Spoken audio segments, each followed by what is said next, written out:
மகாபாரதத்தில் ராஜமாதவாகவும் சந்தனு மகாராஜாவின் மனைவியுமான சத்யவதியின் பிறப்பின் ரகசியம் தெரியுமா உங்களுக்கு?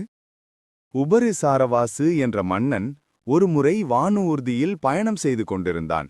அப்போது அவன் அதிக சந்தோஷத்தில் தன் மனைவியைப் பற்றி சிந்திக்கத் தொடங்கினான். தன் மனைவியின் மேல் கொண்ட சிந்தனை மற்றும் மோகத்தினால் அரசன் தன்னை அறியாமல் தன் உயிரணுக்களை வெளிவிட்டான்.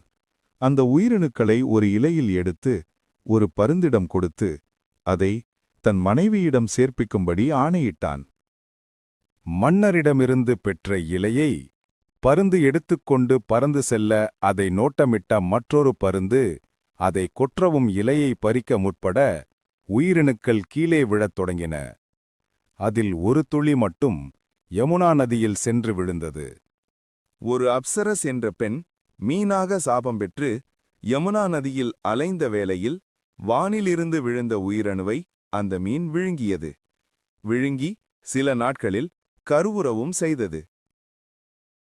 ஒரு நாள் மீனவர்கள் மீன் பிடிப்பதற்காக வலையை யமுனையில் வீச அந்த கருவுற்ற மீன் அந்த வலையில் சிக்கியது. சிக்கிய மீனை மீனவன் வெட்டும்போது அதில் 2 குழந்தைகள் இருப்பதைக் கண்டு அதிர்ந்து ஒரு ஆண் குழந்தையை மன்னர் உபரிச்சாரனிடம் கொடுத்துவிட்டு இன்னொரு பெண் குழந்தையை மீனவர் தலைவன் தசராஜாரிடம் கொடுத்தனர். மீனவன் தசராஜன் பெண் குழந்தைக்கு சத்யவதி என்று பெயரிட்டு மகளாக வளர்த்து வந்தான். அவள் சந்தனு மகாராஜாவைக் கண்டு காதல் கொண்டு சில கோரிக்கைகளை வைத்து திருமணமும் செய்கிறாள். ஹஸ்தினாபுர அரியணையில் ராஜாமாதவாக மாறி மகாபாரத கதையில் முக்கிய பங்கும் வகுக்கிறாள்.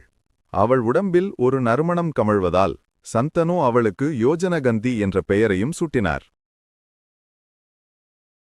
இதுபோன்ற சுவாரஸ்யமான கதைகள் தகவல்களுக்கு ஆரன்ஸ் ஆர்கைவ் என்ற என்னுடைய பக்கத்தை சப்ஸ்கிரைப் செய்யவும்.